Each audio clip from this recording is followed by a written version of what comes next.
Hello बच्चों, let's read this question. So this question say a car start from rest from origin O and continue to move till point C as shown in this graph. Select the correct statement about the motion of the car as shown in this graph.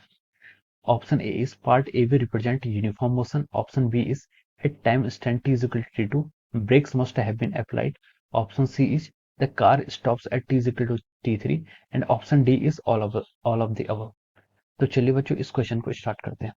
तो बच्चों देख लीजिए इस question का जो आपका की concept है, इस क्वेश्चन का जो आपका की कॉन्सेप्ट आएगा ये क्या है। देखिए इस क्वेश्चन में हमें इसी ग्राफ से रिलेटेड डिफरेंट पार्ट्स पूछ गए हैं, ठीक है। तो इसका की कॉन्सेप्ट हम लिख सकते हैं the x t graph is the key concept of this problem. X t graph के यहाँ पर आपका की कॉन्सेप्ट है इस प्रॉब्लम का, ठीक है। ओके, तो देखिए अब हम इस क्वेश्चन को यहाँ पर स्टार्ट करते हैं। तो देखिए इस ग्राफ में हमें एक्सटी ग्राफ दिया हुआ है। तो एक्सटी ग्राफ होता क्या, पहले हम की कॉन्सेप्ट को यहाँ पर एक्सप्लेन करते हैं। एक्सटी ग्राफ होता है आपका पोजीशन और टाइम के साथ साथ, सॉरी, टाइम के साथ साथ पोजीशन जैसे आपकी चेंज होती है उस ग्राफ को क्या हम बोलते हैं, एक्सटी ग्राफ बोलते हैं, ठीक है। इसका पोजीशन बोलिए, डिस्टेंस बोलिए, डिस्प्लेसमेंट बोलिए, सब वैलिड है क्योंकि ये ग्राफ आपका क्या सिर्फ फर्स्ट क्वाड्रेंट में यहाँ पर सब पॉजिटिव है, ठीक है। तो ये आपका इस तरीके से ग्राफ है। अब देखिए अब ग्राफ को यहाँ पर प्लॉट करेंगे तो ग्राफ का नेचर आपका इस तरीके से कुछ आ रहा है, ठीक है। एग्जैक्ट तो बना नहीं है बट फिर भी अंडरस्टैंडेबल है, ओके। ये आपका ए पॉइंट है, ये पॉइंट आपका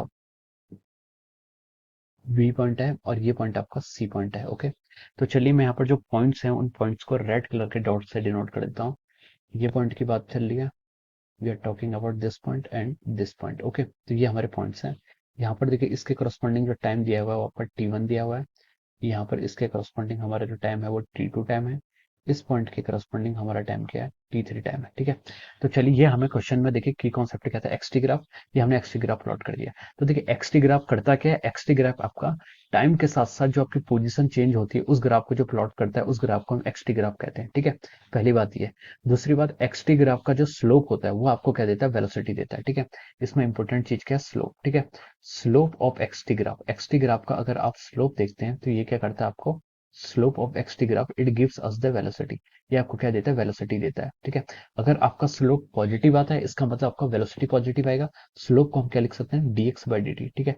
टाइम के साथ x का चेंज को हम dx बाई dt, इसको हम स्लोप बोलते हैं। स्लोप को हम m से भी डिनोट करते हैं। अगर आपका dx बाई dt पॉजिटिव आ गया तो हम बोलते हैं इसकी पॉजिटिव वेलोसिटी है, तब हम बोल सकते हैं कि इसकी वेलोसिटी कितनी आएगी, पॉजिटिव आएगी।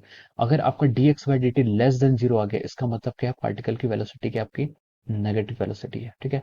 और अगर आपका ये क्या जाता है, जीरो के इक्वल आ जाता है, स्लोप जीरो के इक्वल भी आ सकता है, तो इसका मतलब है कि ये ऑब्जेक्ट की वेलोसिटी ही नहीं है, यानी कि ऑब्जेक्ट आपका रेस्ट पर है, ठीक है। तो ये आपका एक्स डिग्री आपका ऑब्जर्वेशन है, ओके। अब चलिए अब हम क्वेश्चन पर मूव करते हैं। क्वेश्चन पर देखिए उसने हमसे क्या पूछा है, पार्ट ए में उसने हमसे पूछा है कि part A B represent the uniform motion, A से बी तक का जो मोशन है वो यूनिफॉर्म मोशन रिप्रेजेंट करना चाहिए, ठीक है।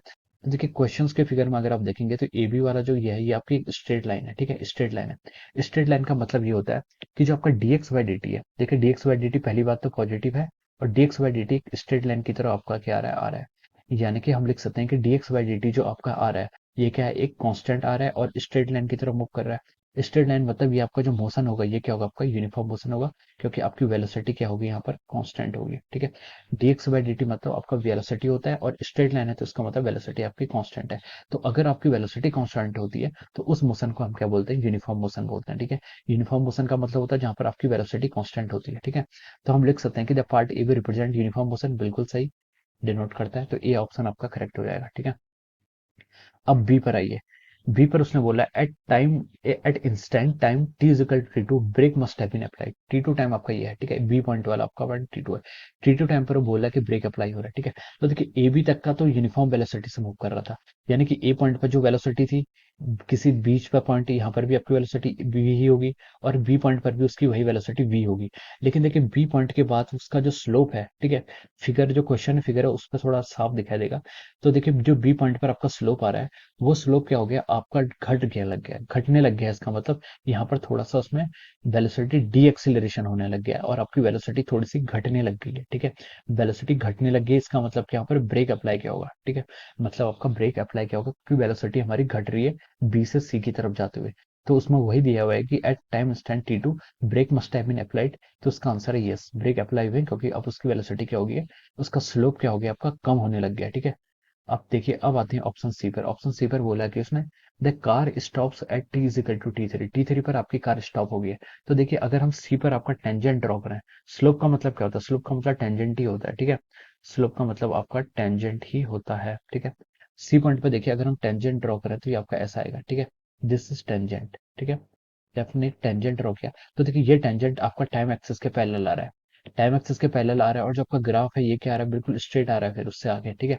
तो इसका मतलब ये है कि सी पॉइंट पर आपका बॉडी के आगे रेस्ट करेगी। इसका मतलब एक्स देखिए उसका फिक्स हो जाएगा। एक्स फिक्स हो गया लेकिन टाइम इंक्रीज कर रहा है, तो उसका मतलब है कि टाइम बढ़ रहा है लेकिन एक्स मतलब पोजीशन फिक्स है, तो उसका मतलब ऑब्जेक्ट के आपका रेस्ट पर है। तो आपका जो सी ऑप्शन है यहाँ से, वो भी हम बोलेंगे कि सी ऑप्शन के आपका ट्रू है। The car stops at t equal to टी3।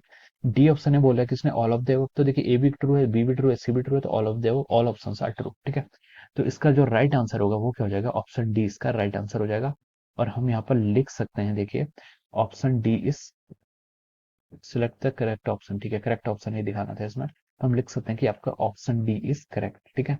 Option D is correct choice. Option D इसका क्या जाएगा? करेक्ट हो जाएगा, यानी कि इसका आंसर जो है आपका वो ऑप्शन डी है, all of the above. So I hope you all understood this concept. All the best and thank you so much.